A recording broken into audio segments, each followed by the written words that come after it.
Chapter 7, Don't Ask, Don't Tell. Next time, for an ass kicking. It's a classic Ochako move only to think about the things that could go wrong. The many, many things that could go wrong with Bakugo's plan about 2 seconds before it gets put into action. The lunacy of said plan means that this happens while Ochako is floating a few feet in the air, arms outstretched to catch Bakugo as he comes down on her like a guided RPG. That Ochako only considers how this stunt might be dangerous when it's already too late speaks volumes to either her carelessness or Bakugo's ability to make the risky seem logical. After all, until moments ago, Ochako had completely believed in Bakugo's assertion that they could pull this madcap sequence off. A gravity-assisted slingshot that fires Bakugo up, brings him back down, and then changes direction at speed. Which also means both of them being weightless and spinning at the same time. Yet, for long enough to get into this position, Ochako believed they could do it. Because she only has doubts when they're impossibly useless to consider, Ochako has all of a split second to set worry aside and concentrate on getting her part in this sequence right. If Bakugo's a falling comet, Ochako better make sure he doesn't hit the earth. The plan on the ground was for Bakugo to use Ochako's quirk for one of his zero-gravity slingshot jumps. But rather than annihilating the ground where he lands, Ochako is going to catch him mid-air, flip them around, and send Bakugo back up with about as much force as he comes down. Which is, Ochako feels more accurately than ever the moment Bakugo's hot palms clap against her wrists, a lot of force. However, rather than spinning endlessly round and round in a way that'd be sure to make her hurl, Ochako feels the momentum kick in as a falling, very extremely fast Bakugo starts turning them before she makes him weightless again. Although they move fast, the turns are dead straight. 1, 2, 3, 4, and Ochako's feeling extra special queasy when Bakugo finally lets go, flinging Ochako in the direction she came from, which, thankfully, is the ground. Before she really knows what's what, Ochako hits the unforgiving concrete butt first, as if she's been thrown off a rocket-powered carousel. She's still weightless, but has at least come to somewhat of a stop. The same can't be said for Bakugo, who after swinging off Ochako like some kind of circus performer, is soaring back upward with alarming speed. "Release!" Ochako cries with a gasp of relief as she flattens against the ground with her fingers pressed together, looking up at Bakugo as he slows his ascent and slowly starts to nosedive back down, the flicker of his shadow dashing across the buildings like a bird. It's only when Bakugo gets a little bit closer, too close, it could be said, that Ochako realized he'd thrown down the gauntlet of catching her if they made it this far through the move, which, so far, so good. So Ochako scrambles to her feet and then scrambles some more to get closer to Bakugo's landing zone. She truly appreciates the insanity of what they're trying to do, while Bakugo plummets closer and closer to the ground.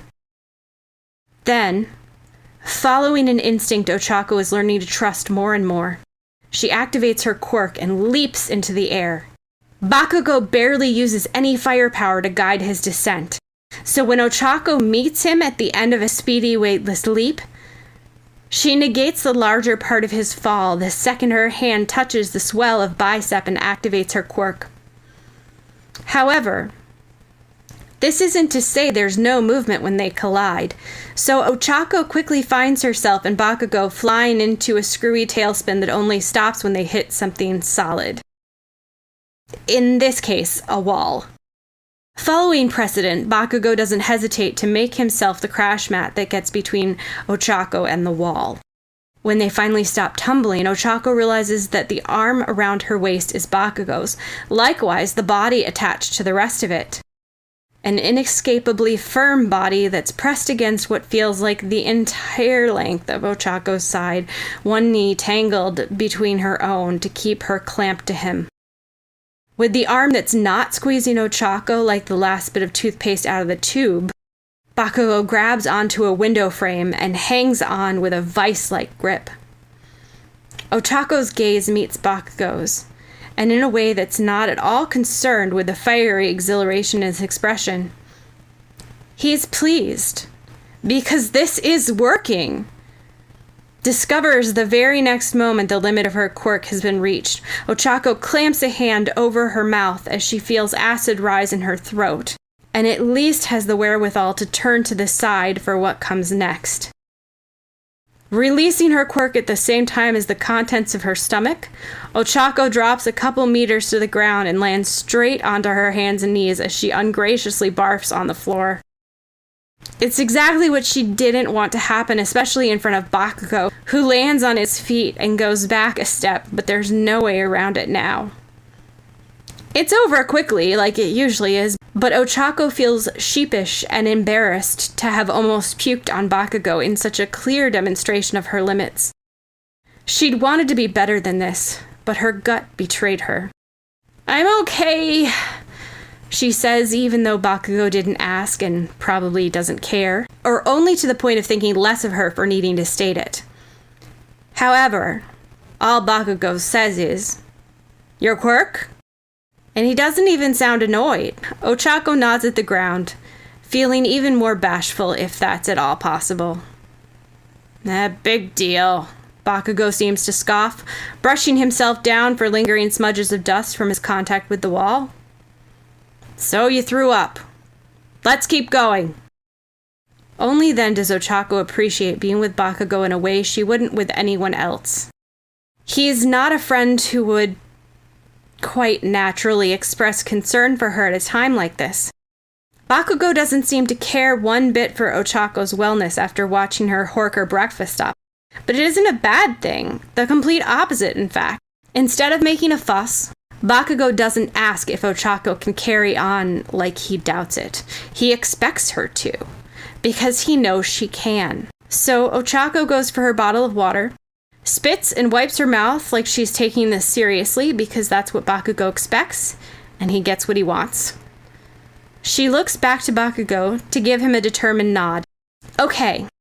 After a few more hours, Ochako has only thrown up once more, and it would have been on Bakugo if he didn't have good reflexes to get out of the way, but they have something. More than something. They have a style.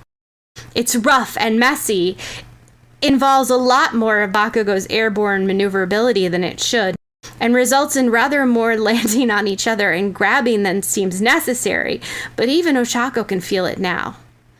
This thing they have works, a way of combining Bakugo's rocket propulsion movement through the air with the magnifying power of Ochako's quirk, using momentum and Bakugo's firepower to create something that feels new. And more than that, useful. Unfortunately, another thing this new style makes Ochako feel is violently sick. Not that she has anything left in her stomach to lose, but even then, Bakugo's stamina could wear down an ox. Ochako doesn't let it show or tries not to, but she's weak on her feet when Bakugo finally seems to have enough of zero-gravity slingshotting himself, and sometimes, accidentally, Ochako, around the training area before he finally comes to rest. Of course, by rest, what Bakugo means is being ready to spar, signaled by the series of cracks from his knuckles and dirty look of satisfaction on his face. "You ready for an ass-kicking?" Bakugo, and perhaps only Bakugo, can make it sound like a challenge, or an insult more than a question. Even though Ochako's hands are shaking, she just nods because this is what she wanted and signed up for, to be pushed. She'd disappoint Bakugo if she backs down now. It only takes 3 swings before Ochako's knees give and inform her she's not getting back up without a few minutes. She bites down on her lip in frustration, slumped on her knees and waiting for her head to stop spinning. But then, before she can really catch her breath, Bakugo's hand arrives in her face, the chemical sheen on his palm as he opens it in front of her like a midnight blooming flower. Ochako lays a trembling hand in Bakugo's and lets him haul her to her feet, but then the grip of his fingers changes, balling her hand into a fist that he holds onto firmly. "Throwing just this at me is no good," Bakugo starts an angry lecture, giving Ochako's fist a demonstrative shake. Though Bakugo sounds annoyed as he delivers this information, he's offering it all the same. "Put your weight behind it." Bakugo tugs on Ochako's wrist with a deceptively small movement, and she lurches forward with her whole body, stumbling after the hand Bakugo leads her by like a puppet with tangled strings. "I thought I was," she replied breathlessly, not about to make excuses, but almost wishing Bakugo could be any less himself for a few precious moments. "Bullshit." Bakugo yanks her arm again and steps out of the way as Ochako almost face plants in the direction he pulls. "Throw even half of that chubby ass into your punches and I might start to feel something." If she had any energy to spare, Ochako would bother to retaliate, but instead she heaves a sigh about all she can manage. Maybe getting a rise out of her is Bakugo's goal, because a thoughtful scowl crosses his face and remains content to stay there. "Is that all the fight you got?" he accuses fiercely, but Ochako just shrugs. "Well, you're not wrong." That seems to throw Bakugo off. If he's looking for pushback, Ochako just doesn't have any, or perhaps he's not expecting to be agreed with about her chubby butt. She's struggled into her supersuit too many times to contest that attempt at provocation. "I just need a few minutes." "You can't have them." Bakugo is adamant, arms crossed and a rotten look on his face. "If you want to play softball, find somebody else." Ochako heaves another sigh and knows Bakugo is right. Okay, she resigns herself to this fate, and this time tries to put all the ass she has into the punch she throws at Bakugo's head. It'd feel better if she thought she might hit him. To Ochako's surprise, Bakugo doesn't dodge.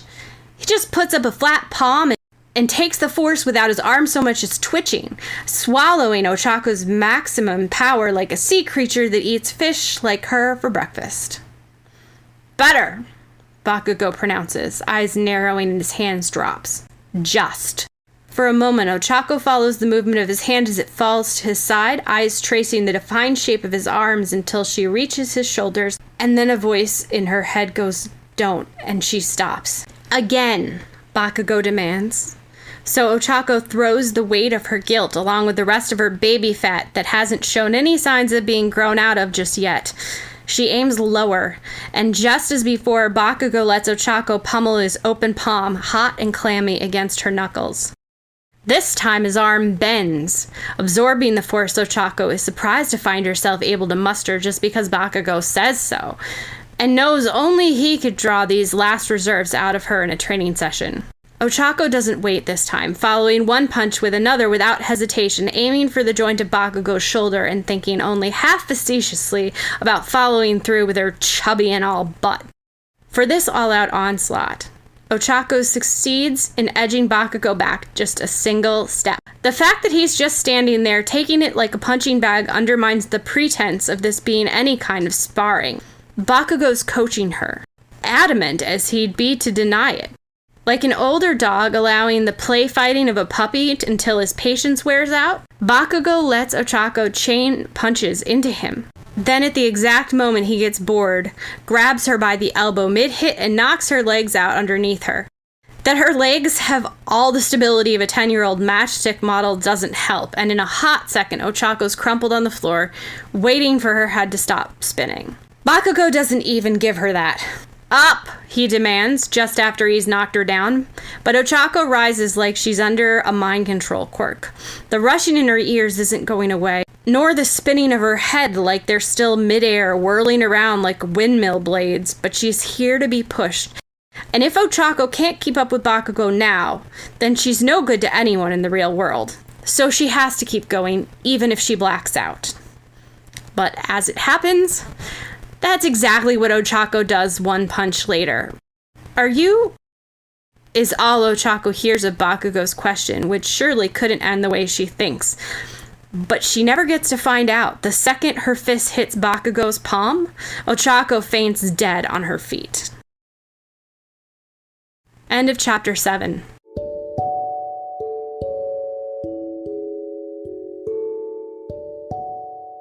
Hello, my lovelies. Penny here. If you haven't heard about Anchor, it's the easiest way to make a podcast. Let me explain. It's free. There's a creation tool that allows you to record and edit your podcast right from your phone or computer.